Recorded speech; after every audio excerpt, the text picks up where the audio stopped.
Hello friends, வணக்கம். Hasaranga national park அஸ்ஸாமில் இருக்குது. ரொம்ப நாள் ஆசை அது போகணும்னு. அதுக்கு நேரமும் வந்துடுத்து, போய் பார்த்தாச்சு. ரொம்ப சூப்பரான இடம். தேசிய பூங்காவை பார்வையிட சிறந்த நேரம்னு பார்த்தீங்கன்னா செப்டம்பர்லேருந்து ஏப்ரல் வரைக்கும் பார்க்கலாம். நாங்கள் டிசம்பர் 15 to 28 6 days டூர் போயிட்டு வந்தோம்.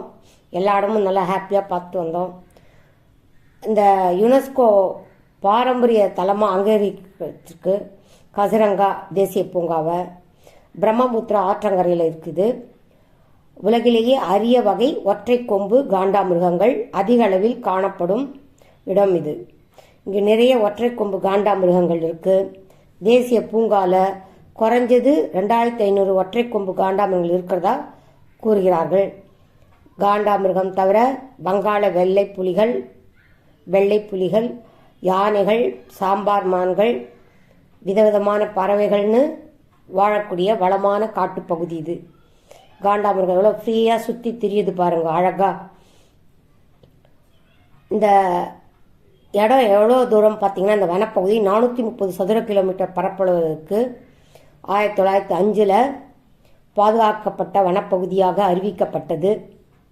இந்த மரத்தில் பார்த்தீங்களா அங்கங்கே கீரெல்லாம் இருக்குது. அது புலி நகத்தால் கீரின அடையாளம். புலி இங்கே வருது, டைகர், ஒயிட் டைகர் வருதுன்றாங்களா, பெங்கால் டைகர் அப்படின்னு காட்டினார் அந்த டாக்ஸியில் வந்த ஐஷன் போனவர். ஒற்றைக்கொம்பு காண்டாமிருகம், யானை, சிறுத்தை, காட்டுப்பன்னிகள், காட்டு எருமைகள், ஆயிரக்கணக்கான பறவைகள்லாம் வசிக்கிறது. ஜீப்பில் பயணம் செய்கிறதுக்கு ஒரு நபருக்கு 850 வாங்கினாங்க. ஒரு ஜீப்பில் ஒரு 6 பேர் வரைக்கும் போனோம். சொகுசாக இருந்தது, நல்லா இருந்தது. முன்பதிவு செஞ்சிட்டிங்கன்னா நல்லா சேஃபாக போகலாம். கிடைக்கலையே டிக்கெட்டுன்னு கவலைப்பட வேண்டாம். 2 மணி நேரம் திறந்த ஜீப்பில் அழகாக சஃபாரி செஞ்சோம். காலை உணவை சாப்பிட்டுட்டு காத்தால 9 மணிக்கு ஜீப்பில் ஏறினோம். பெரிய பெரிய மரங்கள், வானளாவ மரங்கள். நல்ல வேளை நாங்கள் போனபோது வெயில் இருந்தது, இல்லாட்டி வெயிலோட குளிரும் நல்லா உரைச்சிது.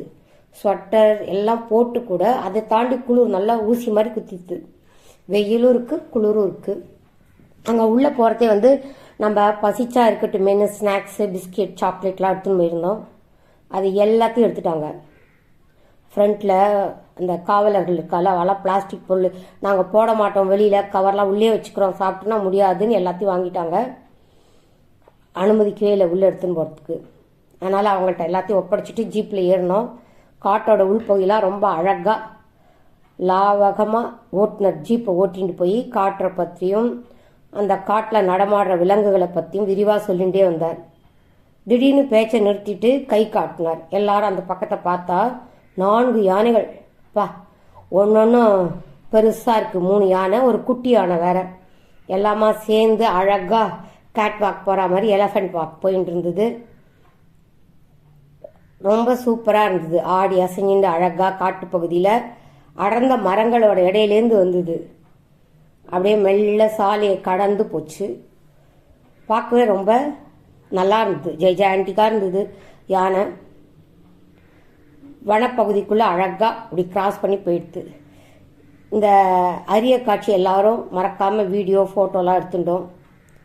காட்டு நீர் எருமைகளும் சாம்பர் மான்களும் நீர்நிலைகளை பெரிய மரத்தண்டின் மேலே ஆமைகளும் அமர்ந்து அழகாக போஸ் கொடுத்துது.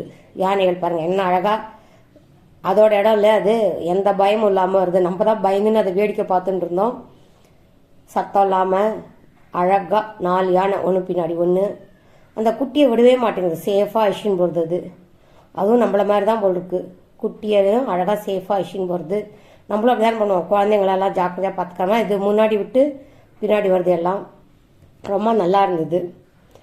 காட்டு நீர் எருமை, சாம்பர் மான், நீர்நிலையில் பெரிய பெரிய மரத்தண்டில் ஆமைகள்லாம் உட்காண்டிருந்தது. அழகாக போஸ் கொடுத்தது. விதவிதமான பறவைகள், கருப்பு கழுத்து நாரை, ஆசிய ஓப்பன் பில் நாரைகள், கழுகுகள்னு நிறைய இருந்தது. மரங்களில் மேலே ஹைட்டில் கூடெல்லாம் வேற கட்டி வச்சிருந்து காட்டினாரு. எங்களை ஜீப்பில் இஷ்யூ பண்ணுவார். அது கழுகோட கூடு பாருங்கள் எவ்வளோ பெருசாக இருக்குது. பக்கத்துலேயே எதேச்சா உக்காண்டும் இருந்தது. அது அழகாக கழுத்து கருப்பு கலர்லேயும் ரொம்ப அழகாக இருந்தது பார்க்குறதுக்கு. ஒற்றை கொம்பு காண்டாமிருகங்கள்லாம் அங்கங்கே ஹாயாக விளவின்னு இருந்தது. உலகத்திலேயே ஒற்றை கொம்பு காண்டாமிருகங்கள் வந்து 2 பங்கு இங்கே தான் இருக்கும். அதையும் மறக்காமல் புகைப்படம் எடுத்துட்டோம். வாழ்க்கையில் மறக்க முடியாத பயணமாக இருந்தது. ஒரு திறந்த ஜீப்பில் ஜங்கிள் சஃபாரி அருமையான அனுபவம் தான். வான் உயர்ந்த மரங்கள், விதவிதமான பறவைகள், உள்நாட்டு மற்றும் புலம்பெயர்ந்த பறவைகள்னு, அப்புறம் மான்கள், யானைகள்னு சூப்பராக இருந்தது. இந்த ஜீப் சஃபாரி வந்து அனுபவம் வாய்ந்த வனவிலங்கு நிபுணர்களால் வழி நடத்தப்படுகிறது. குறைந்த செலவில் விலங்குகளை பார்க்கணும், வளமான தாவரங்களை பார்க்கணுன்னா ஜீப் சஃபாரி பெஸ்ட்டு. பரவசமான அனுபவம் தான். ஆன்லைனில் புக் பண்ணியதுனால ஏமாற்றத்தை தவிர்த்துடலாம். கிடைக்காதோன்னு. ஜீப் சஃபாரி தினமும் காத்தால 7 மணிலேருந்து சாயங்காலம் 4 மணி வரைக்கும் நடக்கிறது. 2 ஹவர்ஸ் செஷன் போகிறாங்க. எல்லா இடத்தையும் கொண்டு போய் காட்டுறாங்க. அங்கங்கே நீர்நிலைகளும் அதுவும் சூப்பராக இருக்குது.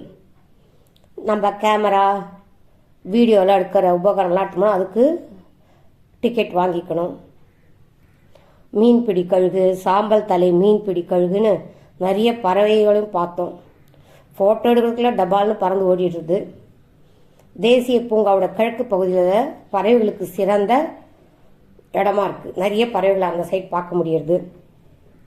யானை சஃபாரினா ஒரு நாளைக்கு 2 முறை, காத்தால 5 to 6, 6 to 7 அதுவும் போனோம் நாங்கள். ரெண்டுமே நல்லா த்ரில்லிங்காக இருந்தது. ஒரு ஜீப்பில் அதிகபட்சமாக 6 பேரை வச்சுக்கிறாங்க. 5 வயசுக்கு இருக்கிற குழந்தைகளெல்லாம் உள்ள, அதுக்கெல்லாம் டிக்கெட் கிடையாது. உள்ளே பார்த்தீங்கன்னா குட்டி குட்டியாக நிறைய ஆறுகளும் கால்வாய்களும் பார்க்க முடியுது. நல்ல வளமான இடமா இருக்குது. காசிரங்கான்றது பிரம்மபுத்திரா, டிப்ளு, மோரா டிப்ளு, மோரா தன்சிரி ஆகிய 4 முக்கிய நதிகளால் கடக்கப்படுறது. உயரமான யானை புல், சதுப்பு நிலம் மற்றும் அடர்ந்த வெப்பமண்டல ஈரமான அகன்ற இலைகள் கொண்ட காடுகள், ஏராளமான சிறிய நீர்நிலைகளையும் கொண்டுள்ளது. அஸ்ஸாமோட 2 மாவட்டங்களான நாகோன் மற்றும் கோலாகாட் இடையே காசிரங்கா தேசிய பூங்கா உருவாக்கப்பட்டது. 20ஆம் நூற்றாண்டின் தொடக்கத்தில், அந்த நேரத்தில் இந்தியாவின் வைஸ்ராயா இருந்த கர்சன் பிரபுவோட மனைவி மேரி கர்சன் 1904 அப்போ வந்து காசிரங்காவிற்கு விஜயம் செஞ்ச போது தொடங்கப்பட்டது. காசிரங்காவிற்கு செல்ல சிறந்த நேரம் சொல்லிட்டேன் நான் ஏற்கனவே, நவம்பர் to ஏப்ரல். சூப்பராக இருக்கும். யானைகள் வந்து காட்டு நீர் எருமைகள், சதுப்பு மான்கள் நிறைய இங்கே அதிக அளவில் இனப்பெருக்கம் செய்கிறது. இந்திய யானைக்கு அடுத்தபடியாக காண்டாமிருகங்கள் தான் பெரிய தாவர வகை பாலூட்டி.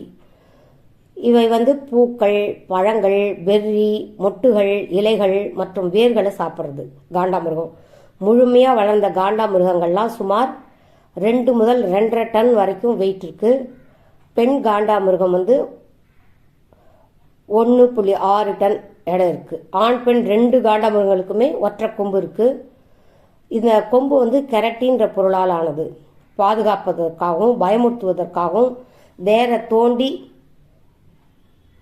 எடுப்பதற்கும் மரங்களோட கிளைகளை உடைப்பதற்கும் இந்த கொம்பை பயன்படுத்துறது. ஜீப் சஃபாரி ரொம்ப நல்லா இருந்து.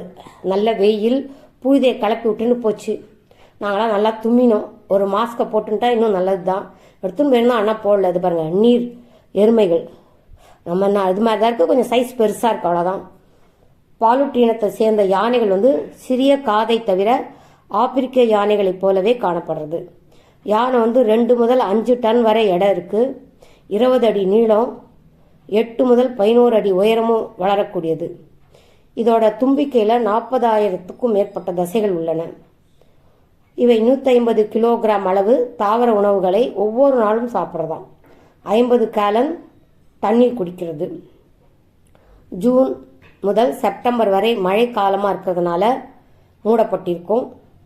இங்கே வந்து பிரம்மபுத்திரா ரிவரில் அடிக்கடி வெள்ளம் வந்து மழை சீசனில் அந்த டயத்தில் மூடிடுவாங்க. இந்த பார்க்கை நவம்பர் 1லேருந்து ஏப்ரல் 30 வரை திறந்திருக்கும். ரொம்ப அட்டகாசமான இடம். பெரிய பெரிய மரங்கள், அங்கங்கே நீர்நிலைகள், அந்த நீருக்குள்ளே எவ்வளோ பேர்ட்ஸு, நாரைகள் எல்லாத்தையும் பார்த்தோம். உக்காண்டிருந்தது. இந்த காசிரங்கான்னு பார்த்தீங்கன்னா ஜீப் சஃபாரி, எலஃபண்ட் சஃபாரி ரெண்டுமே இருக்குது. நாங்கள் ஃபஸ்ட்டு காத்தால எலஃபண்ட் சஃபாரியை முடிச்சுட்டு 5 to 6 ஸ்லாட்டில் அதுக்கப்புறமா ஜீப் சஃபாரிக்கு வந்தோம். ரொம்ப நல்லா இருந்தது, அருமையாக இருந்தது. திறந்த ஜீப்பில் தான் அழிச்சுன்னு போகிறாங்க. குறைஞ்ச செலவுலேயும் இருக்குது. அதோட நிறைய ரூபாயில் 6 பேருக்கு சேர்த்தே 3800 4000 தான் வாங்குறாங்க. விலங்குகளை அதனோட இயற்கையான வாழ்விடங்களை சென்று பார்ப்பது ஒரு பரவசமான அனுபவம் தான், அதை மறுக்கவே முடியாது. இந்த ஒற்றை கொம்பு காண்டாமிருகம் ரொம்ப ஃபேமஸ் இங்கே. அதே மாதிரி காட்டு நீர் எருமைகளும் நிறைய இருக்குது. நல்லா யானைகள் நிறைய இருக்குது அங்கங்கே.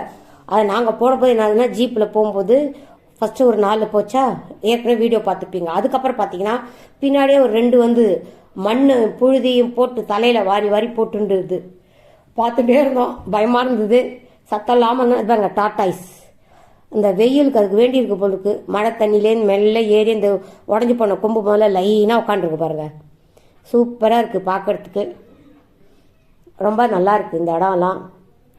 வாய்ப்பு கிடைச்சா மறக்காமல் போய் பாருங்கள், ரொம்ப அருமையான இடம் இது. யுனெஸ்கோவோட பாரம்பரிய தலமாக அங்கீகரிக்கப்பட்டிருக்கு. 2500 ஒற்றை கொம்பு காண்டாமிருகங்கள்லாம் இங்கே இருக்கிறதா சொல்கிறாங்க. இந்த வனப்பகுதி 430 சதுர கிலோமீட்டர் பரப்பளவில் உள்ளது. 1905ஆம் ஆண்டில் பாதுகாக்கப்பட்ட வனப்பகுதியாக அறிவிக்கப்பட்டது. பின்பு 1974 தேசிய பூங்காவாக மாற்றப்பட்டது. 1985 இந்த வனப்பகுதியை உலக பண்பாட்டு சின்னமாக யுனெஸ்கோ அங்கீகரிச்சது. 2006ஆம் ஆண்டில் இந்த தேசிய பூங்கா புலிகள் காப்பகமாக அறிவிக்கப்பட்டது. இங்கே அதிக அளவில் ஒற்றைக்கொம்பு காண்டாமிருகம், யானை, சிறுத்தை, பன்னி பாருங்கள், காட்டு பன்னி நல்லா இருந்தது. சூப்பராக சைஸு.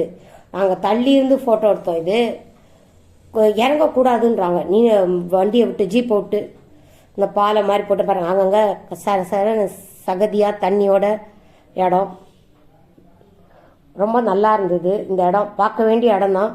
நாங்கள் இங்கே நேர மார்னிங் 8:55 சென்னையிலேருந்து கிளம்பினோம் இண்டிகோ விமானத்தில். கவுஹாத்திக்கு போயிட்டு காத்தால் 11:55 போயிடுத்து. அங்கேருந்து குளிர், பயங்கர குளிர் கவுஹாட்டியில். அந்த குளிரில் சொட்டெல்லாம் போட்டாலும் ஊசி மாதிரி குத்ததான் செஞ்சு நல்லா ஊரெல்லாம் சுற்றி பார்க்க போயிட்டு வந்தோம். ரொம்ப மறக்க முடியாத அனுபவமாக இருந்தது இந்த கசிரங்கா நேஷ்னல் பார்க்கு. இது ஜீப் சஃபாரி. எவ்வளோ ஆறு, ஓடை, தண்ணி எல்லாமே நல்லா இருக்கு பாருங்க. காண்டாமிருகம் ஃப்ரீயாக மாறுது. அங்கங்கே நிறைய காண்டாமிருகம் பார்த்தோம். நான் பின்னாடியே யானை சஃபாரியும் போடுறேன், அதையும் பாருங்க. மறக்காமல் இதை பற்றி கமெண்ட்டும் பண்ணுங்க. ரொம்ப நல்லா இருந்தது இடம் எல்லாமே. 6 நாட்கள் போனோம். எல்லா இடமும் வில்லேஜு, உள்ளே இருக்கிற இடம் எல்லா இடத்தையுமே பார்த்து வந்தோம். காமாக்கியா டெம்பிள் மறக்க முடியாத இடம். கோவில் தாந்திரிக முறையில் பூஜை பண்ணுற இடம். அதை பற்றி பின்னாடி வீடியோ போடுறேன், மறக்காமல் பாருங்க. சூப்பரான இடம் எல்லாமே. நாங்கள் ஃபஸ்ட்டு காமாக்கியா கோவில் போகிறதா தான் பிளானு. பட் அங்கே விஐபிஸ் யாரோ 2 பேர் வந்துட்டான்னு பிளானை மாற்றி கடைசி நாள் 20th அன்னைக்கு தான் போயிட்டு வந்தோம். அருமையான இடம், பார்க்க வேண்டிய இடம். வாய்ப்பு கிடச்சிதுன்னா எல்லோரும் மறக்காமல் போய் பாருங்க. Kaziranga national park. மழை காலத்தில் அவங்களே மூடிடுவாங்க, அதனால் பார்க்க முடியாது. நம்ம ஏப்ரல் வரைக்கும் பார்க்கலாம். செப்டம்பர்லேருந்து நல்ல வளமாக இருக்குது. நிறைய மான்லாம் பார்த்தோம். குட்டி குட்டி மான்லாம் எவ்வளோ அழகாக இருக்குது பாருங்கள். யானை, நிறைய யானை கண்ணில் பட்டுது. 1-2 யானை என்ன பண்ணிட்டுனா கிட்டக்கவே வந்தது, அந்த ஜீப் கிட்டக்கே. இவர் சைலண்ட்டாக அதை அணைச்சிட்டு பேசாமல் நின்றுண்டு சவுண்டே போடாதீங்க அப்படின்னாரு. சத்தம் போட்டால் தான் ஆபத்துனாரு. அதனால் யாரும் சத்தம் போடாமல் பார்த்தோம். தேங்க்யூ ஃபார் வாட்சிங்.